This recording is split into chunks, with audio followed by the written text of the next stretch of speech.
네, 폼페이오 장관의 이 같은 언급, 실무 협상 재개를 미루고 있는 북한에 대한 압박의 성격도 띠고 있는데 마침 우리나라의 국회 격인 북한 최고인민회의가 내일 평양에서 열립니다. 네, 이례적으로 넉 달 만에 개최하는 건데 좀처럼 열리지 않고 있는 북미 협상과 관련해 김정은 위원장의 입장이 나올지 주목됩니다. 김지선 기자가 보도합니다.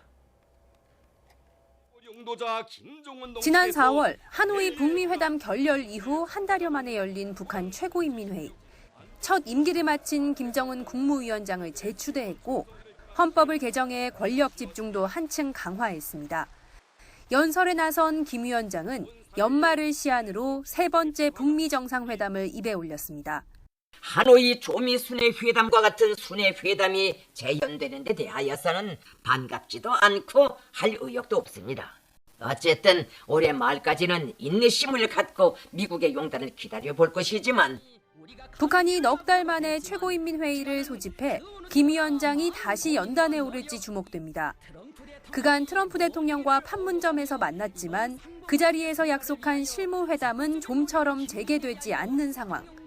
김정은표 경제발전 전략 목표 시점을 코앞에 두고 교착 상태에 놓인 한반도 정세에 돌파구를 마련하려 할 수도 있습니다. 이번 최고인민회의를 계기로 국면 전환이 이루어질 것이란 전망 속에 정부도 예의주시하고 있습니다. 최고인민회의라는 것이 결국 이제 북한의 어떤 대내외 정책 방향을 좀 가늠할 수 있는 또 계기가 되기 때문에 저희 통일부로서는 그 상황을 예의주시하면서 특히 한미연합훈련에 잇단 미사일 발사로 맞서온 북한이 이번 회의에서 안보 문제를 부각시켜 향후 협상 테이블에 들고 나올 것이란 전망도 나옵니다. 남북 대화는 당분간 어렵겠지만 하노이 이후 새로 정비한 것으로 알려진 대남 라인 인사가 공개될지도 관심입니다. YTN 김지선입니다.